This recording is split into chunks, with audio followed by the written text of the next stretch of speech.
இயேசுவுக்கே புகழ். இயேசுவில் பிரியமானவர்களே, இன்று நம் ஆண்டவர் யோவான் 14ஆம் அதிகாரம் 27ஆம் வசனத்தினூடாக இவ்வாறு நம்மோடு பேசுகின்றார். அமைதியை உங்களுக்கு விட்டுச் செல்கிறேன், என் அமைதியையே உங்களுக்கு அளிக்கிறேன். கடந்த நாட்கள் முழுவதுமாக ஆண்டவர் எங்களோடு இருந்தங்களை வழிநடத்தி இருக்கிறார். கடந்த மாதம் எங்களுக்கு எப்பேற்பட்ட சூழ்நிலையாக இருந்தாலும், தாங்க முடியாத துயரங்கள், கஷ்டங்கள், பிரச்சனைகள் ஏற்பட்டிருந்தாலும் ஆண்டவர் நம் ஒவ்வொருவரையும் கண்மணி போல பாதுகாத்து எங்களுக்கு வந்த எல்லா விதமான துன்பங்களையும் ஆபத்துக்களையும் அவர் நீங்களாக்கி எங்களை பரிபூரணமாக வழிநடத்தி இந்த புதிய மாதம் வரைக்கும் அவர் எங்களை அழைத்து கொண்டு வந்திருக்கிறார். அதற்காக நாங்கள் அவருக்கு நன்றி கூறுவோமா? ஆண்டவர் இன்று நமக்கு கொடுக்கும் வார்த்தை சமாதானம். உலகம் தரும் சமாதானம் தற்காலிகமானது. சூழ்நிலை நல்லாயிருந்தால் அமைதி இருக்கும், பிரச்சனை வந்தால் அந்த அமைதி உடைந்து போகும்.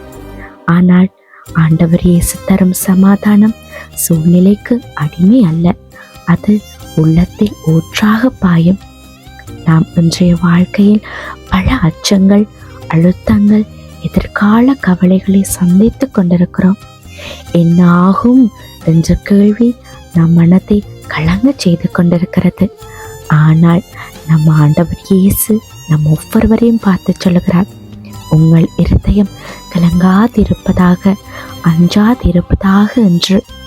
அதாவது சூழ்நிலை மாறாவிட்டாலும் உங்கள் உள்ளம் அமைதியாக இருக்கலாம், ஏனெனில் நான் உங்களுடன் இருக்கிறேன் என்று அவர் உறுதி அளிக்கிறார். இயேசுவின் சமாதானம் என்பது பிரச்சனைகள் இல்லாத வாழ்க்கை அல்ல, பிரச்சனைகளின் நடுவிலும் நிலைத்திருக்கும் தெய்வீக நம்பிக்கை. கடல் அலைகள் கொந்தளித்தாலும் ஆழத்தில் அமைதி இருப்பது போல் இயேசுவின் சமாதானம் நம் உள்ளத்தின் ஆழத்தில் நம்மை நிலை நிறுத்துகிறது. இன்று நீங்க பயம், கலக்கம், குழப்பங்களை அனுபவித்துக் கொண்டிருக்கலாம். இந்த வார்த்தை உங்கள் இருதயத்தில் ஏற்றுக்கொள்ளுங்க. ஆண்டவர் உங்களை பார்த்துதான் சொல்லுகிறார், என் சமாதானத்தை உங்களுக்கு கொடுக்கிறேன்.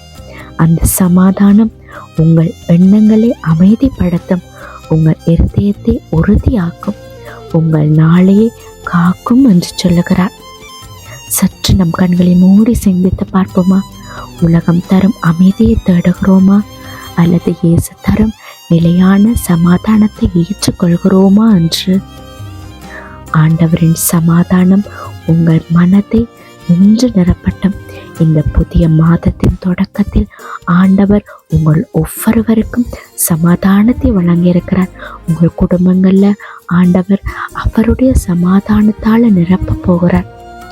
ஆண்டவருடைய வார்த்தைக்கு கட்டுப்பட்டவர்களாய் அவருடைய வார்த்தையை உங்களோட மனதில் ஏற்றுக்கொண்டு எந்த விதமான குழப்பங்களும் கலக்கங்களும் இல்லாமல் சமாதானத்தோடு நீங்களும் வாழுங்க, அடுத்தவர்களோடையும் வாழ பழகுங்க.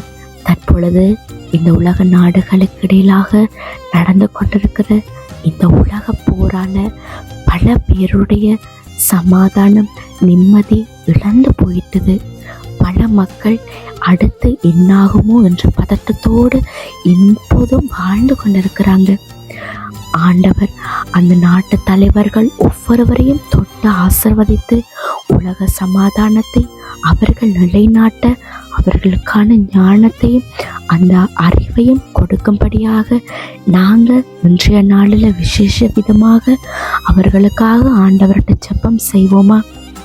இன்றைக்கு நாங்கள் சமாதானத்தோடு இருக்கிறோம், எந்த விதமான பிரச்சனைகளும் இல்லாமல் இருக்கிறோம். ஆனால் இந்த ஈரான், இஸ்ரேல் இந்த மாதிரியான நாடுகளில் இருக்கிற மக்கள் நிம்மதியை இழந்து தவித்து கொண்டிருக்கிறாங்க. அவர்களுடைய இடத்திலிருந்து நாங்கள் எங்களை யோசித்து பார்ப்போம். அவர்களுக்காக நாங்கள் இன்றைய நாளில் முழுவதும் ஆண்டவர்கிட்ட ஜெபம் செய்வோம். அந்த போர் இடைநிறுத்தப்படணும், முற்றுமுழுதாக நீக்கப்படணும் என்பதற்காக நாங்கள் ஆண்டவர்கிட்ட உருக்கமாக ஜெபிப்போம்.